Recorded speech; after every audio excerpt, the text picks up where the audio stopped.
Well, so welcome everybody. My name is Howard Snooks. The title of my podcast is Bridging Generations, and this is number 2 of season 1 of my podcast. And I have a guest here, and we are going to talk to one another because it's a podcast for him as well. And I hope you have a lot of fun with it. What I like to do is start with the dad joke. So, my dad joke is this: when does a joke become a dad joke? Well, when it becomes apparent. Okay, Yehuda, say something. Howard, thank you for having me on your show. Thanks for sitting down to have this conversation.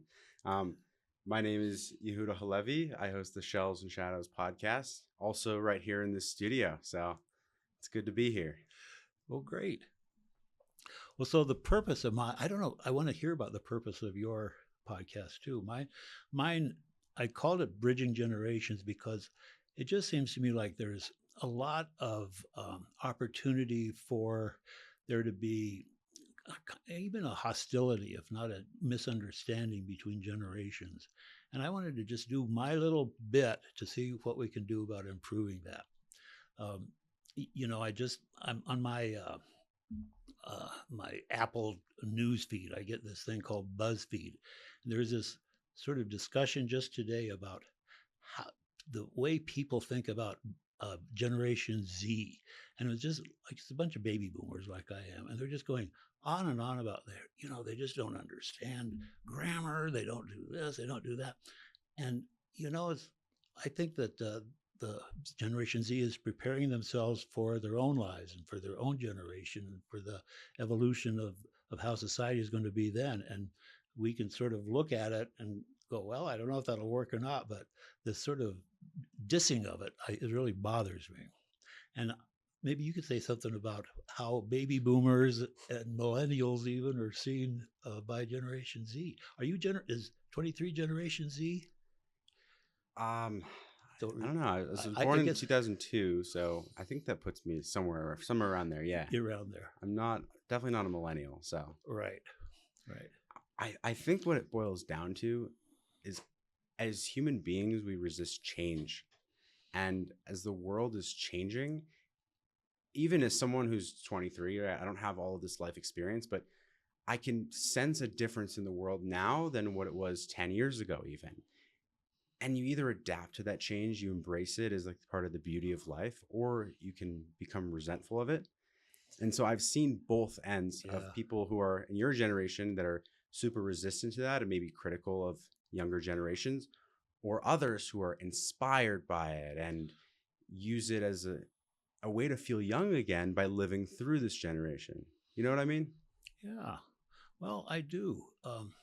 And I guess I'm in that latter category. I have always liked to talk to younger people. I have friends my own age too. I don't like avoid them, but some of them can be difficult too for me. That Yeah. people get grouchy, and they get impatient. And they think they can yell and be demanding and stuff, and it just kind of makes me cringe when I see people do that. But younger people can be pretty dismissive of older people and kind of Course. directly disrespectful, which I mean Yes. that's a term that can be used in so many ways, that but still it's things that can happen. So that's my beginning statement about why I'm doing this bridging generations thing. But I wanted to just hear a little bit more about you. We've met a couple of times, but not very much, so I don't really know much about you. So maybe you could just fill me in and fill my audience in. I know it's going to be on your podcast, so they kind of know you. But tell me a little bit about yourself. Yeah. When people ask me, like, you go to a cocktail party or something, and someone says, "What's your name?" That's the first question, and the second question is usually, "What do you do?" Right. Right? Right. And I've been trying to break out of the mold of answering that question with, "Well, here's what I do between the hours of 9 and 5," Mm-hmm. and more, "What am I about? Why am I here?" So I'll try and give you that answer. I so I'm 23 years old, recent college graduate. Where'd you I go to school? I went to CU Boulder. Okay, that's a typical question too, Yeah, right? that is also nothing wrong with typical questions. I live in Boulder, Colorado. but I've lived all over the world Mm, throughout my life. mm. I was born in Boston. When I was 13, my family moved to Israel, all six of us. We didn't have any family there. We Wow. just followed a dream and spent 3 years there before coming to Colorado. Wow. And does your family live around Boulder or My family's in Denver, Denver? so very close by. Mm. And since that, I've been in Colorado. I studied psychology, and now I am trying to use the lessons that I've learned in my short life to help other people, specifically young men, in a world that often doesn't nurture young men to become their fullest potential, to really tap into all pieces of themselves, not just that which provides and protects, but also that which has expression in many forms through heart and through soul, and really help young men become integrated into their highest potential that they can be. So that's what I am doing now through my podcasts and working with Let's Do Podcasts. I'm also trying to help other people share their messages.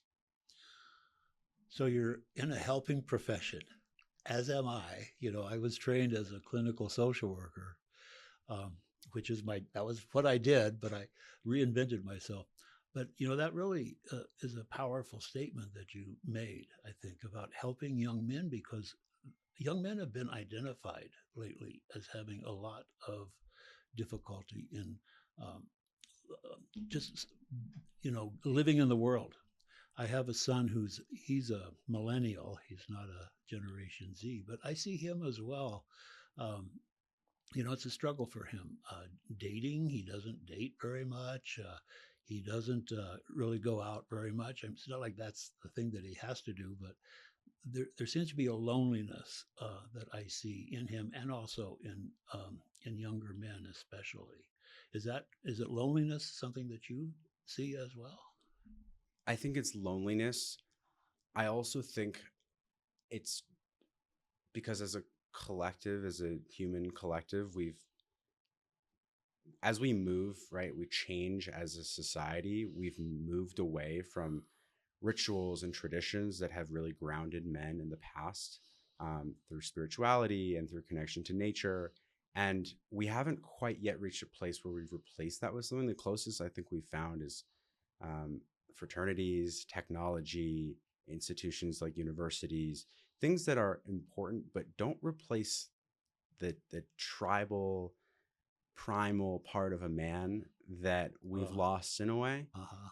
So loneliness, I'd say, is up there, and men in particular are victims to loneliness. I mean, if you look at the statistics, every 13 minutes a man takes his life in the United Yeah. States, and that could be attributed to loneliness. I Yeah. also think that we can't live and die by that statistic. There's something we can do about it, and I that's what I'm trying to examine in my time here. All right. Well, that makes me think of remember the old movie? I don't know if you saw it, but "Oh Brother, Where Art Thou?" Part of it has to do with how men help other men. I think that's kind of what I was hearing you kind of address, especially, maybe not necessarily. But my when I was well, I wasn't even 23. I was 20, I think, when Butch Cassidy and the Sundance Kid came out. And to me, that friendship that those two guys had, I just thought that is the coolest friendship. That they really just had each other's back, and they were totally different and everything. But there's just something about that I always admired, and so I've always thought about that in relation to my own friendships with men. How does it stack up to Butch Cassidy and the Sundance Kid? Actually, side note, I've toured where they said Butch Cassidy grew up or used to live. where So where was it? somewhere in Utah.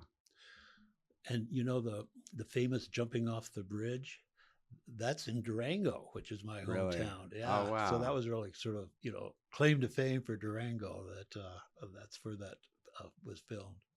You said your family's been in Colorado for many generations, right? They have, yeah.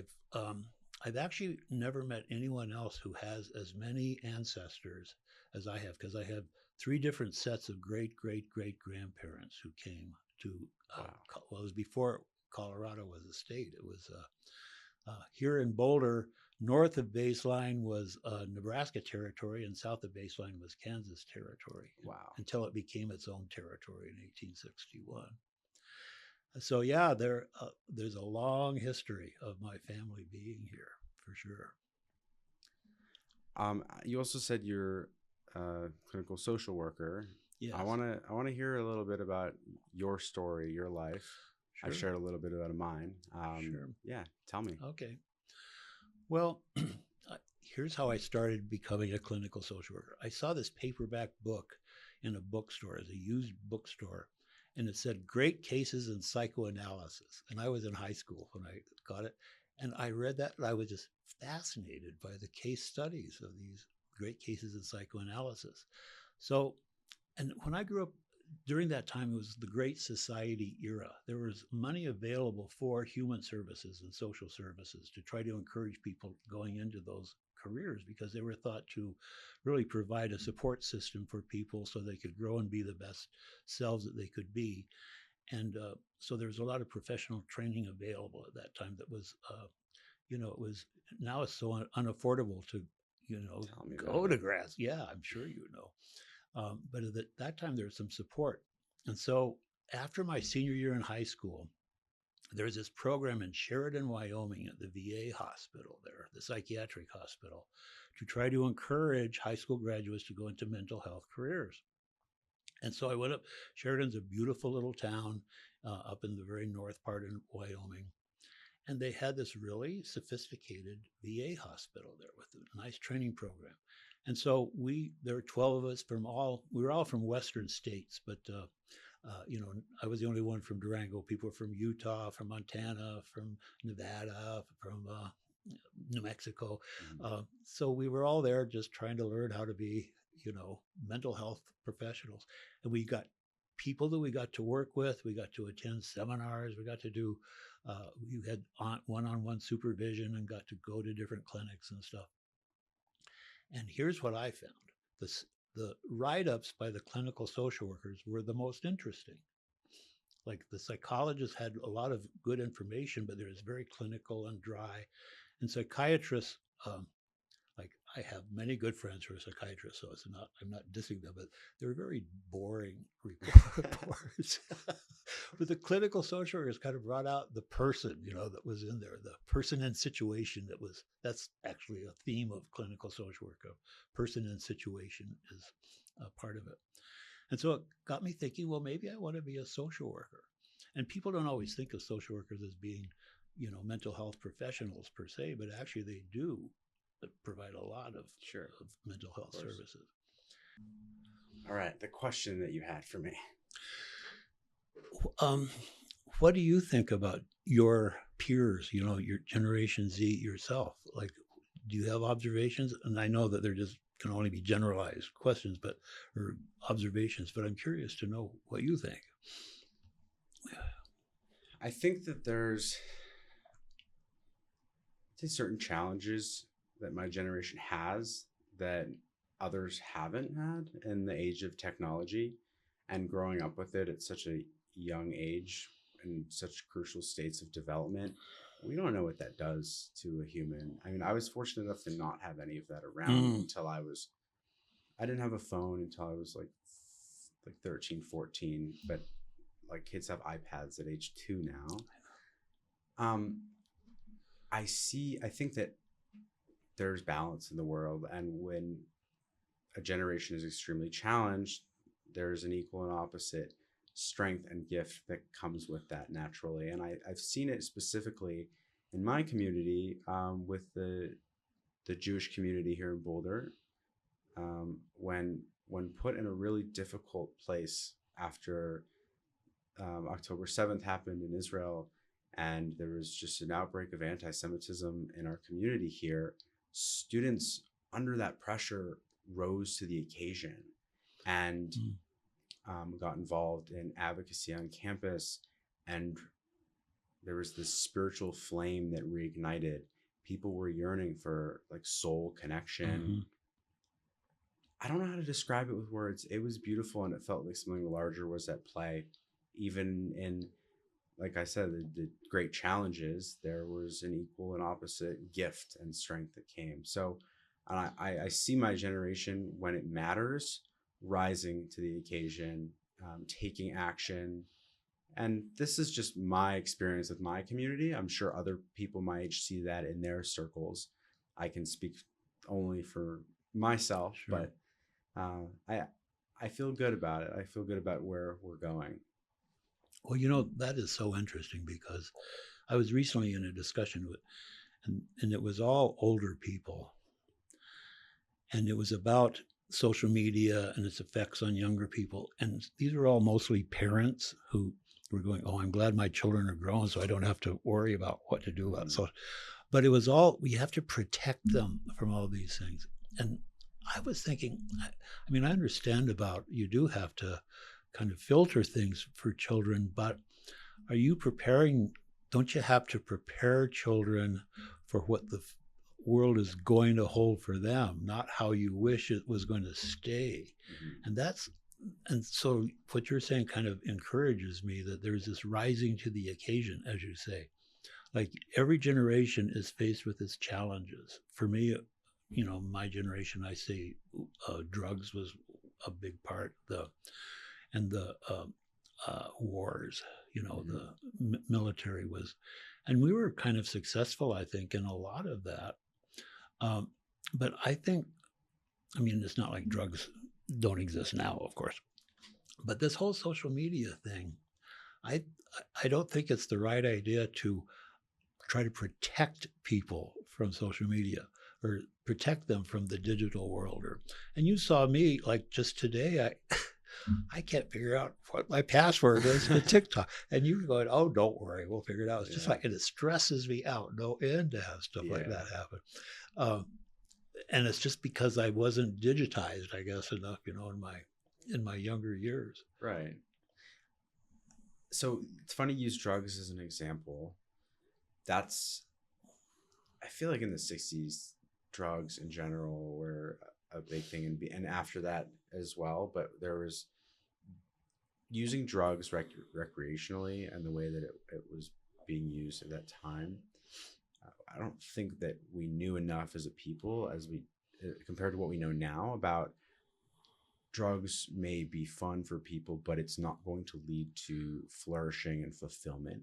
And now I think as a collective, we can say that, and we've not pushed it away. In fact, we've learned how to integrate it in the right way through a lot of the drugs that were once banned. So you see the 60s, you see all of this research happening around psychedelics, for example, and it's being funded by different government initiatives, and then boom, shut down. Let's push it away. It's like the shadow on our society that we're going to get rid of. And today we're reintroducing it in a healthy way. And we can hopefully look at technology in the same way of, we don't understand enough now, but hopefully we can get to a point where we're using it in a way where we understand what it's useful for, and what it's how it's harmful. I think our relationship to it is going to change, technology specifically, as we watch the years unfold. No, I agree with you. Like, there are clearly insights available through the use of drugs in an appropriate way. But there's also the terrible addiction and the sort of single-mindedness that comes, you know, so the rest of a person's life is just nothing, and all they can think about is the drugs. Mm-hmm. And it also sometimes produces a kind of a lawlessness, I would say, or a feeling, I don't know, but like a self-centeredness or something, that everything centers around getting high. And that, you know, that's a big societal problem. But see, I think that Generation Z is preparing itself to deal with those things. Yeah. I don't think they need to be forbidden from exploring these things and examining them and studying them. Right. I think that that's the way to go. And technology, when used the wrong way, is also very self-centered.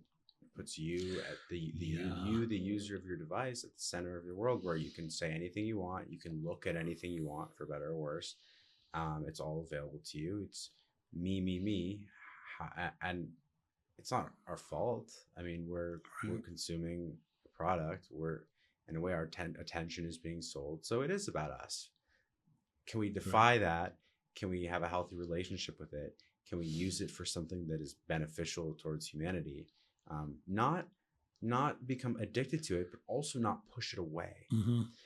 A big thing I talk about on my podcast, Shells and Shadows, the shadows piece of that is being able to hold space within ourselves as individuals and as a collective for that which is difficult to face. Yeah. But integrate it, give it a seat at the table, right? But do it consciously. Yeah. I like that. Give it a seat at the table. That's a good phrase to use, I think. It's nothing to be afraid of. It's something to be curious about and to see what you can get out of it. And what's a tool and what is a weapon, I suppose, is maybe one of the things. Mm-hmm. And it can be weaponized, or it can be used as a tool. And it can really enhance people's lives if it's used appropriately, and it can destroy people's lives if it goes certain directions. I agree. This is good for me to have this conversation with you because, like you said, bridging generations. I'm normally having these conversations with my peers, right? Yeah, my age, right. Like in this, bubble of 20 to 25-year-olds. Right.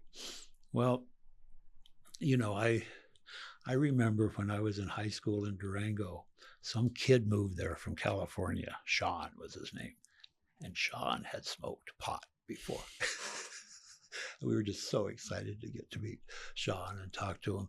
And I never was one of the in crowd that got to smoke pot with Sean, but it got me very curious. And it did seem like a fun thing, but also like when you hear about it, like I was so interested in how it had the potential to help you look at things in a different way and feel things in a different way.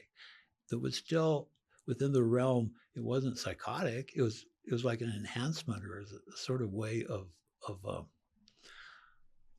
I don't know, just how having a different relationship to reality, I guess, rather than say, some people can be pretty concrete. And I'd say that maybe my generation did something to move from the concrete of going through, I don't know, cotillion or something like that, to a whole different idea of how life should be lived. And I think that's maybe we contributed some to that. I think if anything, what it contributed to is, and just the shift is, like you said, let's be curious. Let's break free from some of these labels of what's good and what's bad. And I don't mean in the moral sense, in like an objective moral sense of something that's good or evil as like an act. Mm-hmm. I mean more in the sense of what is my relationship to whatever this behavior or substance, person is. Maybe it's not good or bad, but what purpose does it serve, right? What place does it have in my life, in the life of others? Mm-hmm. That's a very different question. That's a curious question. Right. So as for me, I've through curiosity and whatnot, I've learned that certain things aren't for me. My body's sensitive, and my mind works best in a certain way of operating, but it's through experimentation and curiosity that comes about. I think it's a very big shift that's not just happening within individuals, but also as a collective. We're getting curious. Yeah. Like, since you're thinking about a mental health career, one of the challenges that a beginning therapist has to overcome is to feel like they're supposed to answer the questions of their client, and they're supposed to know, and they're supposed to give advice to their client. And it never, giving advice to a client is hardly ever useful. I'm not saying it's never useful, but sometimes people do need some advice. But for the most part, it's like, what do you mean? Is a much better question than, well, here's what you should do about that. Or how did you feel? That must have been hard for you. They'll sound like the simplest, dumbest questions in the world, but they actually serve a much greater purpose than, well, I've got you figured out, and so here's what you need to do. It not only does the client not like it, but it's not the least bit helpful, and it's also presumptuous, I think, very presumptuous, because every person's experience is so different. Right, and those questions are an opportunity for them to try and find the answers within themselves instead of you giving it to them. And that's way more powerful than you trying to share it with them, because if your question is the reason that they come up with an answer that shifts something within them, that is extremely powerful, and you've done your job, because then they take it. It's like, the way I think about it is like in like coding or mathematics, they've come up with the right string of code that is missing in this equation, in this formula, and when they put that in there themselves, the entire output switches. But you can't give that to them. It has to. It's something that comes from like intrinsic knowing and discovery and exploration. Yeah, it is intrinsic. It comes from, like, what would be a solution for me in my life may not be a solution for another person. And that's what the tendency is, to go, well, if I were in your shoes, this is what I would do. But that's meaningless in so many ways. So I agree with you very much. We haven't found much to disagree on here. Should we start looking? Okay, so what might we disagree on? Well, I don't know if you disagree about this or not, but it's something that I think is changing, is having one-on-one relationships. This is good. Tell me more.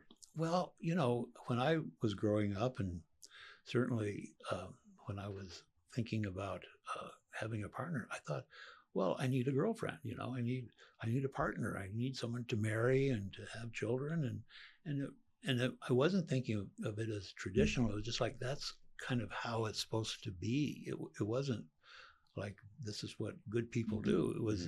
It's just like, this is the nature of human beings. And I think that's being questioned a lot. And I don't know if we'll be in disagreement or not, but I've changed my mind about that. At my age, my idea of what a partner would be is a very different idea than it used to be. There's so many directions we could go with this.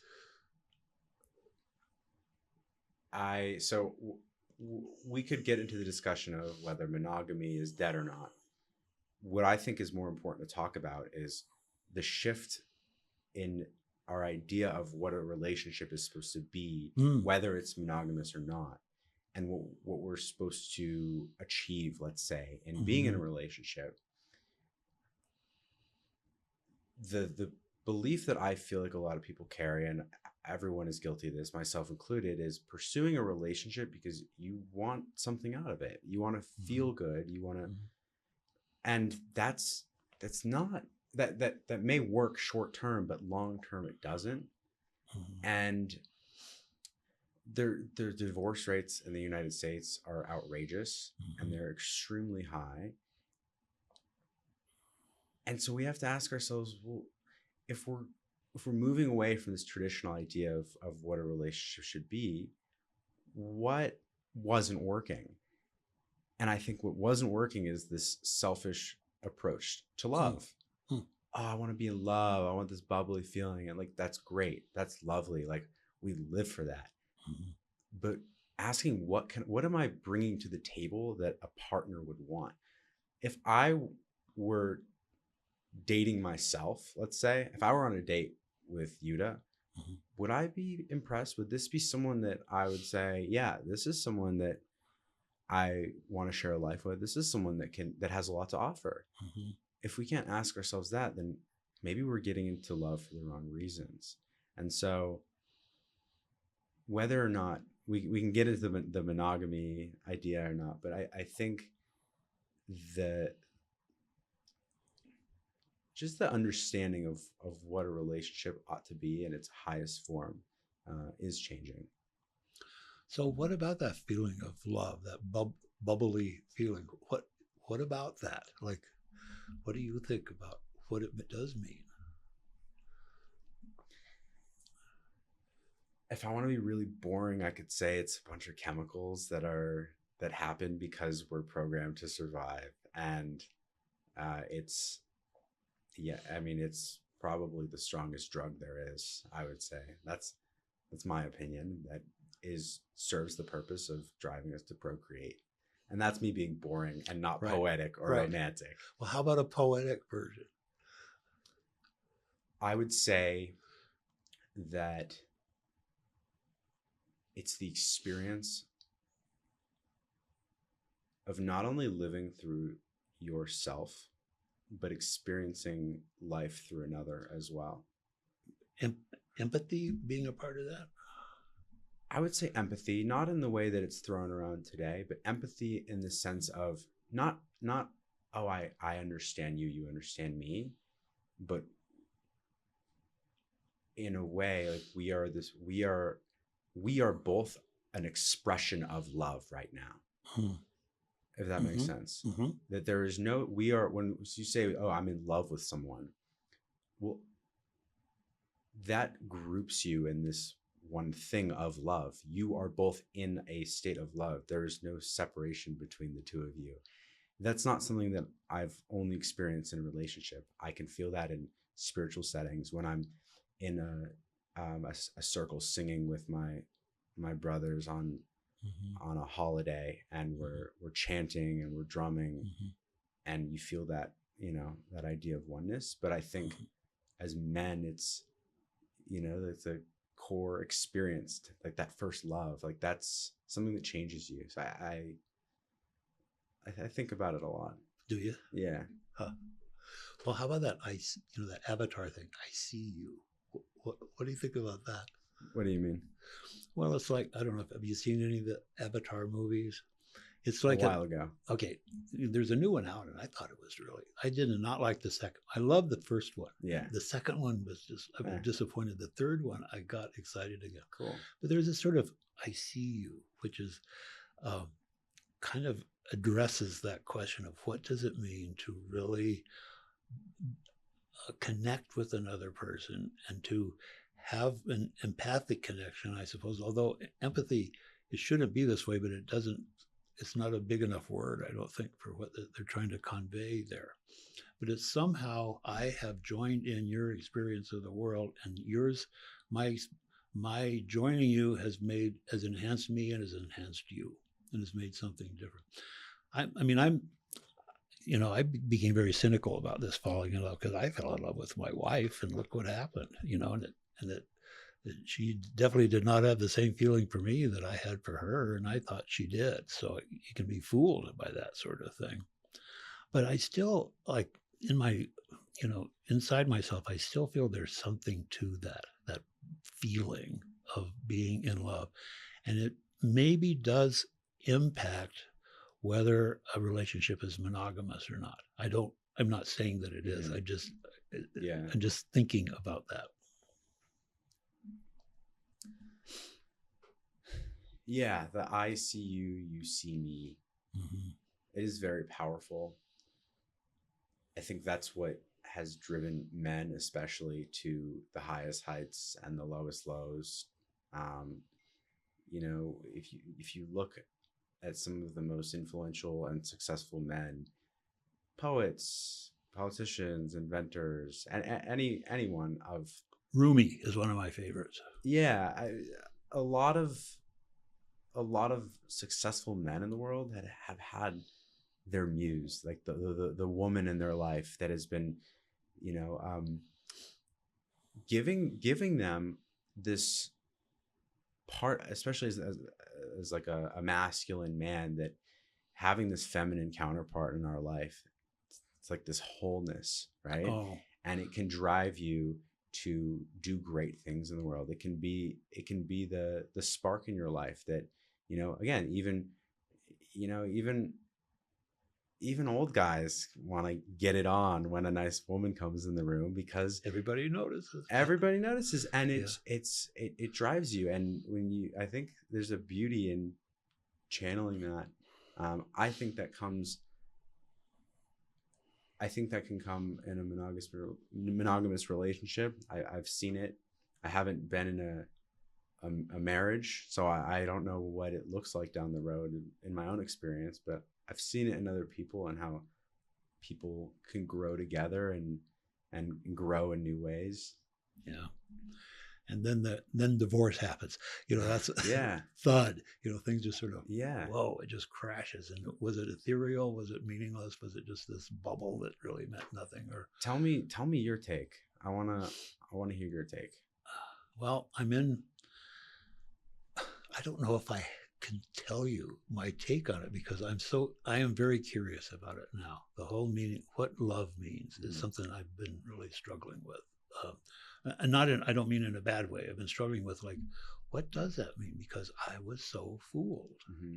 And it's 10 years ago, and I've had a few relationships since then that I've really enjoyed, and some of that bubbly feeling came up, but they still didn't work out. I'll have to say, though, I don't regret them. It's not like it caused me, like, that they didn't work out. I was sad about that, but it didn't destroy me, and I felt like I benefited greatly individually from having those relationships, even though they didn't work out. So that made me think, well, serial monogamy? I mean, like what is it? What would work for me? Right. But that whole crashing and burning is really what gets to me. Like, how can you be so madly in love, and then it doesn't, like, for some people it transforms, and you become invested in raising your children and making a living, and establishing your professions and stuff like that, and the love goes along with it. It's not, probably doesn't stay the same, but it goes along with it. But some of them, they just, like, does that mean they weren't in love at the beginning? Like, right. That's like it gets to me. I don't know how to answer that question either, of why that happens. I will share something, though, that shifted my perspective on women in relationships. My dad shared it with me. If you look at the text from Genesis, when Adam and Eve were created, Mm-hmm. when God created Eve in the story, it says in Hebrew that God created an ezer kenegdo, which means an adversarial helper. Mm. And this is the first relationship that, at least in the biblical world, we get to hear of.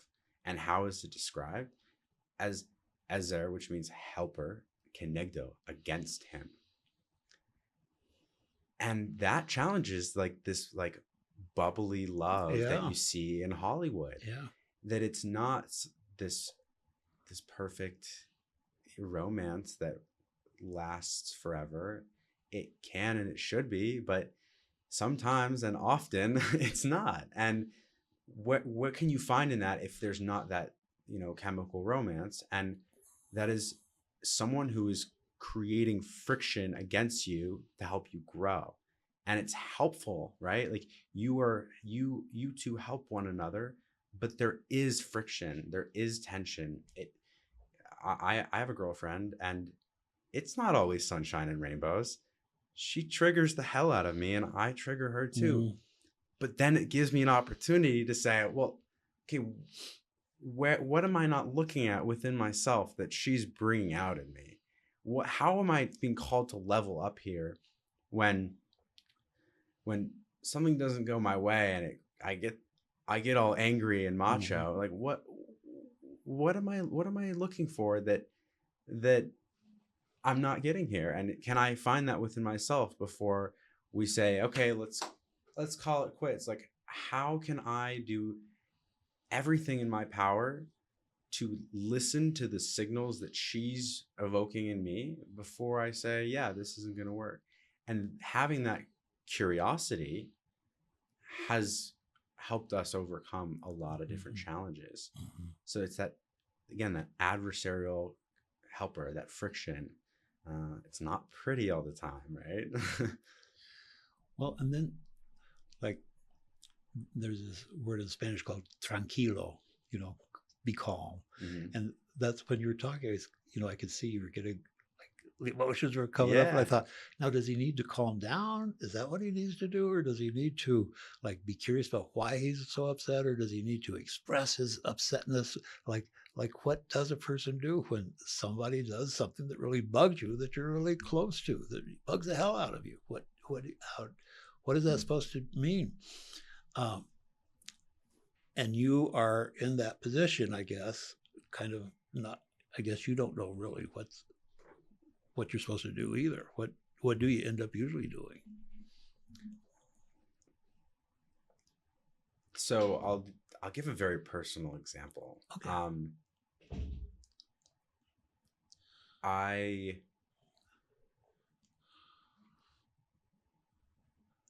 I noticed little things happening that I was starting to take as rejection, Mm. and it would trigger like this anger, and I would start to get worked up, and I'd start to put up walls when something like that would happen, where whatever the situation was, I was triggered. I felt this like quality of rejection. And it wasn't until, and it took a lot of effort to get into this place, but I got into like a meditative state, Mm-hmm. and I just kind of followed that thread of rejection until I envisioned myself kind of sitting in like a dark hole, like an isolated place with Hmm. walls up around me. Hmm. I was like, all right, I'm here. These walls are up around me. Is that really what I want? Do I want to react in this way where the walls go up the second I feel like something is has qualities of rejection and this insecurity comes up? Is that going to make me happy? Is that going to make me thrive? And I realized no. But like I said earlier, I gave it a seat at the table, Mm-hmm. Yeah. and I made friends with that. And I even went and shared this experience with her verbally after that. I, Mm-hmm. kind of went through this inner experience of addressing this rejection, and it really hasn't happened to the same quality of like high tense emotions that it was. So The giving it a place at the table, I think that's such a useful idea. And making friends with it, I think, is also my therapist when I was going through my divorce. He said something about just, well, imagine yourself sitting, out in a park or something, sitting on a park bench, and you go and sit down next to yourself and mhm, make friends with that, and mhm. and just have a discussion about it. There's something about that that really was so helpful to me, because I don't know if when you have feelings of rejection, that you feel like I deserve to be rejected or not. But I know those were feelings I had. If I felt rejected, I felt, oh God, I deserve Right. this feeling. Almost being like a martyr to it, Yeah, like yeah, giving myself, I deserve this. yeah. Let me die by this Right, rejection. right, right, right, Right. right. Well, okay, so that raises another question, because we're talking about men and women, but Hmm. another difference between Generation Z and the Boomer generation was the general acceptance of same sex relationships. Hmm. And I think that's an interesting direction here. The whole world has changed about sexuality, it seems like to me. And I watch it and I go, whoa, I didn't know that was going to happen. And I think, like, I don't have bad, I think it's a good thing that has happened, but it definitely is changing the nature of society, I think. I think we do live in a culture that is way more open than it ever used to be. And I think that's a good thing because, again, that exploration, that curiosity, it's giving us a chance to understand what works and what doesn't, and giving individuals the power to explore that for themselves. Um, Mm-hmm. we are moving away in a sense, maybe not entirely, but more than we used to, from the idea of like the traditional idea of what a family is. Mm-hmm. And people aren't getting married as much and still having kids and all. Like, is marriage the thing that is holding a family together, or is it not? Mm-hmm. Marriage as an institution, and again, I wouldn't put good or bad labels on any of these things. I would just say, what works? Mm-hmm. I want to do what works. Mm-hmm. And if I find, just, in my young life, just observing and testing things out, that yeah, actually going and getting married is something that will set me up for success, then I want to do what works. Mm. And other people may disagree. Mm-hmm. And that's okay. Mm-hmm. Well, you just talk like what my associations went to was my work when I was working at Wardenburg Student Health with the students. And so sexual history would come up as one of the discussions. And one of the things that was really different was men and women, these young men and women go, oh yeah, I hooked up with a guy would say, I hooked up with one of my friends one time. It was like, and it really wasn't a big deal. Like, he didn't go, oh man, I felt so horrible. It's just like, well, it was just part of the exploration of the life. And I thought, that is so interesting. But it seemed like a good thing to me. It struck me that there was an openness to that, and it wasn't like some identity crisis or some sort of, am I secretly gay, or am I, it was just like, it's just included in the whole human experience that some people do those things. And women are even more so, I think. But it was less of a prohibition for women, I think, in my era than it was for men. Interesting. I want to ask you, having been in a marriage for 35 years? Yeah, 34. Yeah. What is your take on marriage and relationships? Does it work? Is there a better way? Because we're talking about this idea of openness and I guess being able to explore romantically and sexually in different ways. Having been, and that's a long time to be married, at 35 years, and now having had other relationships since, what is your experience of what works? Maybe not like the right way to do it or the wrong way to do it, but what's your experience? Yeah. Well, you've asked me a very hard question. We're not here for small talk, right? Exactly. And I think I'm kind of like just barely touching some core thing about it. I thought I had a successful marriage. See, this is the problem, that I thought I did. And how did I get fooled so much? Why did I think she loved me? Why did I think that she was growing along with me? Why did I think she accepted me? At the end of our marriage, she says, I never loved you. She says, I have nothing but contempt for you. And it was like, I'm a good guy. I'm a nice guy. I'm a loving guy. I loved you. I was a good father to our children. I was like, what are you talking about? I'm funny. I'm a cool guy. What on earth can you mean by that? And it just like,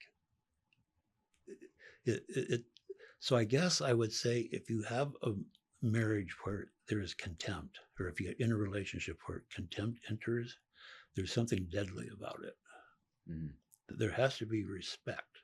And there has to be not just a respect for that individual person, but a respect, like you have to have a feeling inside yourself that others deserve respect. Not that I decide if you get respect or not. That's kind of a deal killer for me in terms of my being in a relationship with someone in any event. So those would be two, like the issue of contempt and the issue of respect, which are related. Another thing has to do with, you've heard this. This is a hackneyed phrase, but if you're thinking about, marrying someone, look at their mother. Yeah, and it's pretty accurate. I mean, it is. I'm not going to go into too much detail, but right. Yeah, no, it's touchy to go in. But no, I should have paid more attention to that for sure. Interesting. And she should have paid more attention to what she was getting into with me, I think. She should have, like, whatever alarm signal she had. Part of it was she was from a kind of, well, she lived in Denver, but it was kind of a suburban neighborhood, and it was a debutante sort of high society thing. And my family was a perfectly respectable family, but they were a rural family. You know, my parents owned a business. Everyone knew them in town. We were like, but it was a very different scene. And I think that maybe we didn't pay enough attention to how that might clash later on. Interesting. I don't know if you're at all familiar. This is relevant, but I don't know if you're at all familiar with how, like, very Orthodox Jews go about dating. Do you know anything about it? Are they arranged dates? So yes, but it's the question is why. They use matchmakers, and the matchmaker, you essentially tell them everything about you, what you're looking for, your values, your life history, everything. Mrs. Maisel's mother was a matchmaker. Have you ever saw the TV show? Did you ever see it? I've never seen it. It's the greatest show. Really? Oh, it is so good. I haven't seen it. Okay. Well, anyway, her mother was a matchmaker. Okay. And what they look for when you potentially, it's not arranged marriage. You have an opportunity to go on a date with someone, and you get set up based on these ideas of values, what you're looking for, if it looks good on paper. And if you go, and if the chemistry lines up as well, then you have a better idea. You go on 4, 5, 6, maybe up to 10 dates at most, and you know whether that's the person you're going to marry or not. And if it's not, it's not like, oh, like, let me give them another chance. It's, if you feel that they're not, then you move on. And you have an obligation to do that, Yeah. responsibility. Yes, exactly. Because you owe it to them as well to say, hey, I don't see this working out, and I'm not going to lead you on anymore, or at all, like before that even becomes a possibility. And yes, it's a very strict system, but people talk about it people who have gone through it talk very highly of it. And the marriage rates, like the success of a marriage, much higher rate in those communities. I think it's partially due to this process. And a whole number of things we can talk about, like modesty and all of these ideas of, like, seeing sexuality as something that is sacred and deserves this proper container of what the husband and the wife do. It's private, and it's there. It's not like in Christianity, sexuality, I think, gets a bad rap of being something that's like the devil. It does, and kind of condemned, right? And in Judaism, it's holy, it's sacred. There's books written on sexual meditation, and these are people who are, like, Orthodox Jews. Like, you'd think that they might have a similar approach, but it's approached in a very holy way. So for me, I look at this as maybe not something that I want to go through, because I am in our secular modern world. It's hard to be in that in-between place. But I can look at it and take lessons from it. No, those are good. Those are good lessons. Too, interesting, huh? Because it has to do with, there's empathy involved, there's responsibility, there's integrity, and there's, like, going in with your eyes wide open rather than, sort of like not looking at this. You're looking at things. You're paying attention to things. Yeah, and I mean, in that setting, you're not looking for a fun night out at the bar. You're looking for a life partner. Yeah. And so, what age does that usually happen? Usually like 20 to 25. So young too. Yeah. Pretty young. I mean, again, like, there's great things about it. There's flaws to it, but what can you learn from it? And how much do the parents get involved in it? Like, what?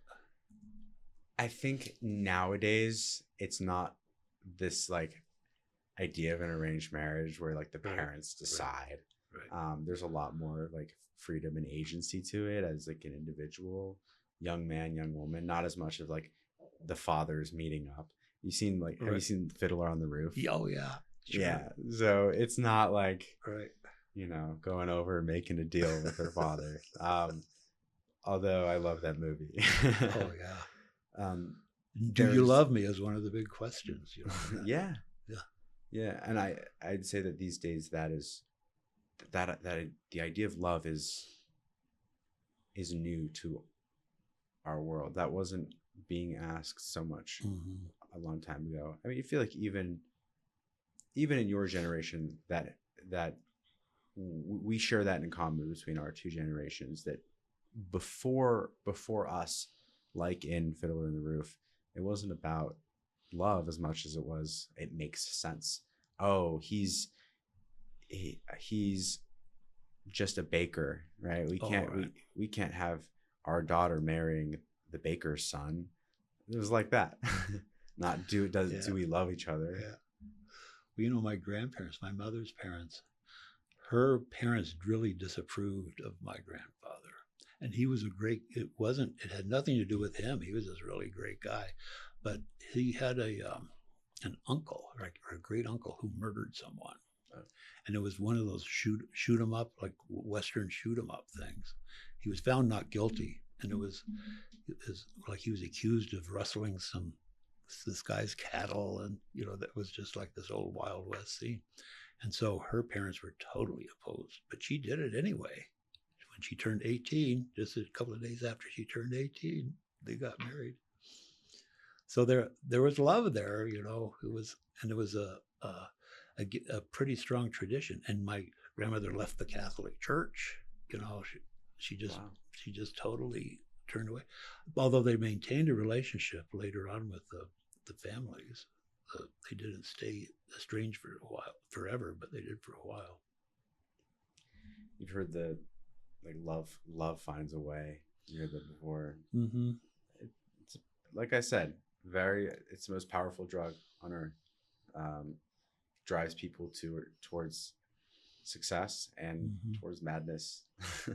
Well, I think it could be healing too. Yes. Yeah. Say more. Well, just like that feeling, there's just something nurturing about it. A good love. And there's that feeling of confidence that comes from, people really, this person loves me. I think it helps with, I think it can even help people feel better when they're actually physically ill. I think it actually has a positive effect, that it's not some separation from the mind and the body. Have you heard the idea that like people need 7 hugs a day? I did. Maintain. I just recently heard that. It just came up in my feed somehow. Yeah, I mean it, like not even in like a romantic way, like just in like a loving friendship. Mm-hmm.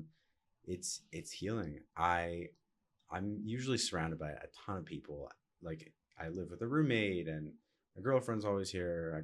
I'm fortunate to have a lot of friends and just quality people around me. And because it's winter break, a lot of people are out of town. And the last 2 weeks I've been just living on my own. I've been a lot more isolated than I have been normally. And it's given me good downtime, time to reflect, take space. But then a friend came back yesterday, and I haven't really been around a ton of people, and he gave me this big warm hug. And I was like, wow, I haven't like hugged someone in like 2 weeks like this. Like really like the love of a friend coming home and just like embracing me, like my brother, like that was so powerful. And you don't realize how much you need it until it's not there. I envy Generation Z for that willingness to give hugs. Like I give hugs now, but when I was a kid or your age, a guy did not hug another guy. Interesting. Really? No. And my family, they were not huggers anyway. My parents weren't huggers. Just a handshake. Handshake. Like this is not my parents, but was my in-laws. My father-in-law expected my two children to give him a handshake when they came. Hello, grandfather. That's what he expected. So interesting. And so I feel like I got gypped out of a lot of hugs. I really think that there's something to that 7 hugs thing because I got gypped out of it. Yeah, no, it's important. And you mentioned something at the beginning of the podcast, not to change the topic, but about how young people aren't always meeting their elders with the same respect they used to. I think that's something that was a value that was just across the board, just widely accepted as normal. Like if someone is older than you, like you stand up when your teacher walks into the room, stuff like that. You shake your grandfather's hand, look him in the eye, be a man. And the hugs and a man's ability to be more affectionate these days is amazing. And I have also seen and felt that our elders do not get the same respect that they used to. And that's harmful to not only those who are elders, but also my generation. Because I mean, think about the way we used to live, where you'd have 4 generations living under the same roof. You were around your grandparents. You got to soak in their wisdom of a long life. You respected them. You had that figure in the house that was that sage, like the development of a man's life. You get to that point where you can start to share wisdom and not just soak it in. And we don't have that as much anymore. The respect of our elders is declining. And so that, again, that's the shadow side of this more free and open culture. Well, I love how you've joined the sharing stories and respect. I think that's very interesting that you just did that, because it made me think. My father lived to be 93, and I'm so glad he did.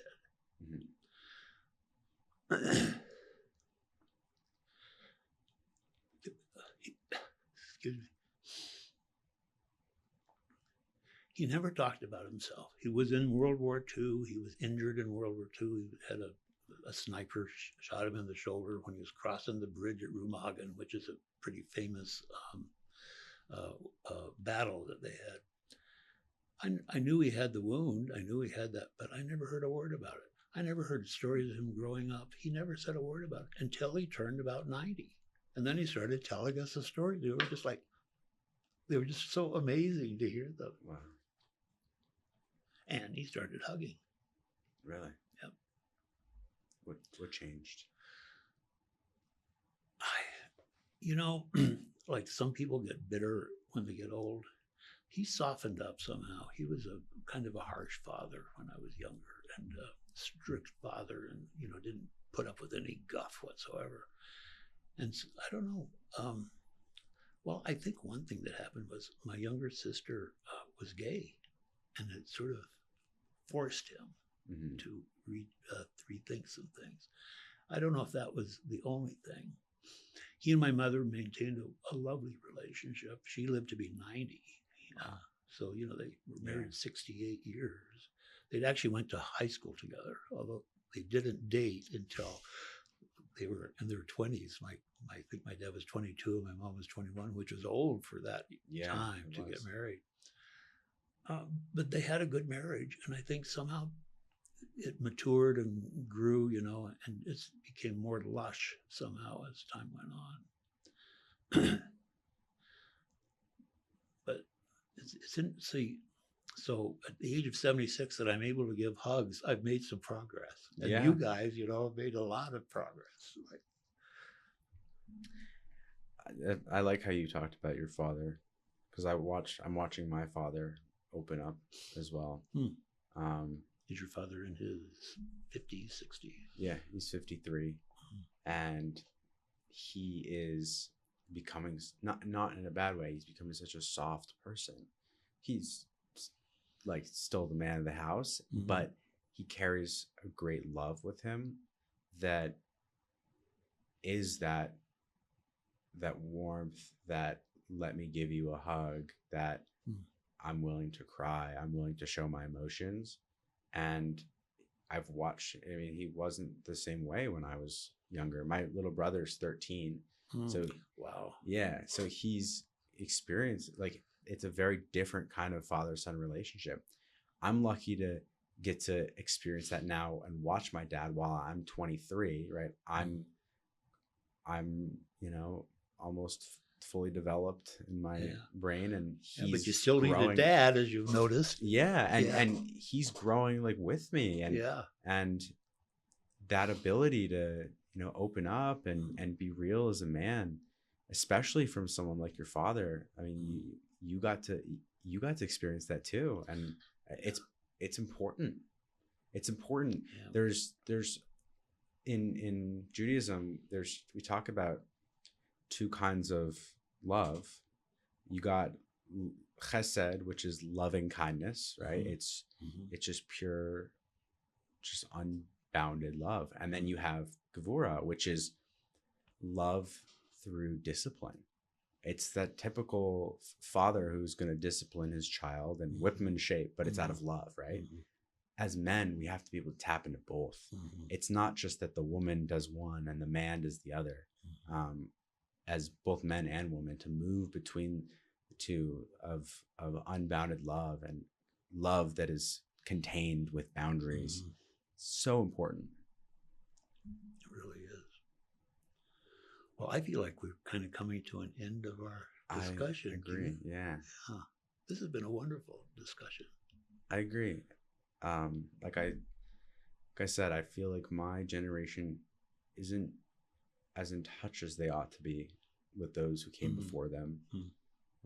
And so for me, this was powerful to have a conversation with you when most of the time the guys in here are between 20 and 40. Right. And I hope for anyone who's listening, whether they're your age or my age, this bridges the generations. Yeah, I hope so too. All right. Well, thanks so much for being my guinea pig here for my first podcast with another person. Happy to do it. Thanks for having me on. You bet.